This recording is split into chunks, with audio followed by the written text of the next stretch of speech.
প্রত্যেকটা মানুষের ঘোরার শখ থাকে বেশি, তেমনি আমার ঘোরার শখটা বেশি। আর ঘোরার শখের পাশাপাশি ভিডিও করি, আপনাদের মাঝে তুলে ধরি। হ্যাঁ গাইস, আজকে চলে গেছিলাম কক্সবাজার থেকে ইনানি দিকে। ওখানে একটা নেভি জেরিগার্ড আছে, যেটা নৌবাহিনী তৈরি করছে। কারণ এটা হলো সাগরের মধ্যখানে, একদম মধ্যখানে না, বোঝা যায় মধ্যখানে। আর সাগরের মধ্যখানে গেলে তো অনেক মজা লাগে, আপনারা জানেন। এক আকাশের নিচে, খোলা আকাশের নিচে, আর চতুর্দিকে পানি, ওয়াও। আর ভয় করে অনেক মজা হয় বন্ধুরা। গল্প তো কিছু নাই, গল্প হারিয়ে গেছে মানুষের মাঝে। যখন আমরা মধ্যবিত্ত মানুষ যখন কাজ করার পরে একটু ঘুরি, তখন খুব ভালো লাগে। একটা রিক্সাওয়ালা যখন সারাদিন রিক্সা বাইয়া ভালো কিছু টাকা ইনকাম কইরা যখন বাসায় নিয়ে যায় ফ্যামিলির জন্য, তখন সে ফ্যামিলি হাসি ফুটায়। কারণ তার গ্রামে পরিশ্রমে তার ফ্যামিলি মুখে হাসি ফুটায়। পুরুষ মানুষ কখনো চায় না নিজের কষ্টকে অন্যকে ভাগ করার জন্য।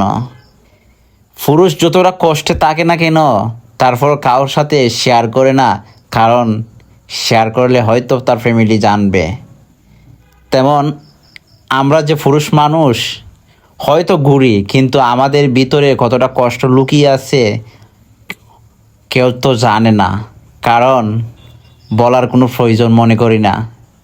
এজন্য মাঝে মাঝে কাজের পাশে ঘুরি।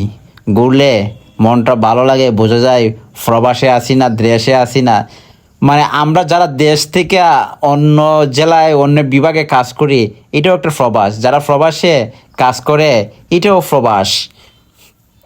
প্রবাসে যখন সারাদিন কাজ করার পরে যখন নাস্তা করার পর বসে রোদের মাঝে, তখন বাড়ির থেকে ফোন যায়, বাবা কিছু টাকা দরকার, 20,000 টাকা 30,000 টাকা পাঠাতে পারবে?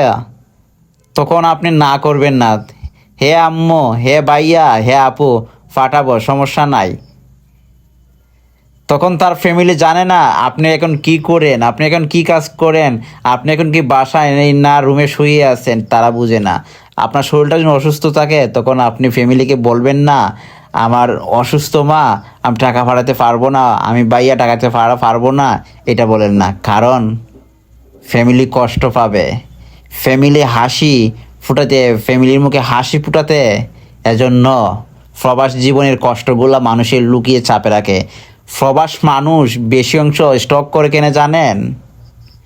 বাড়ির থেকে বেশি চাপ দেওয়াতে প্রবাসী মানুষ স্টক করে। ভালো মানুষ হঠাৎ করে মরে যায়।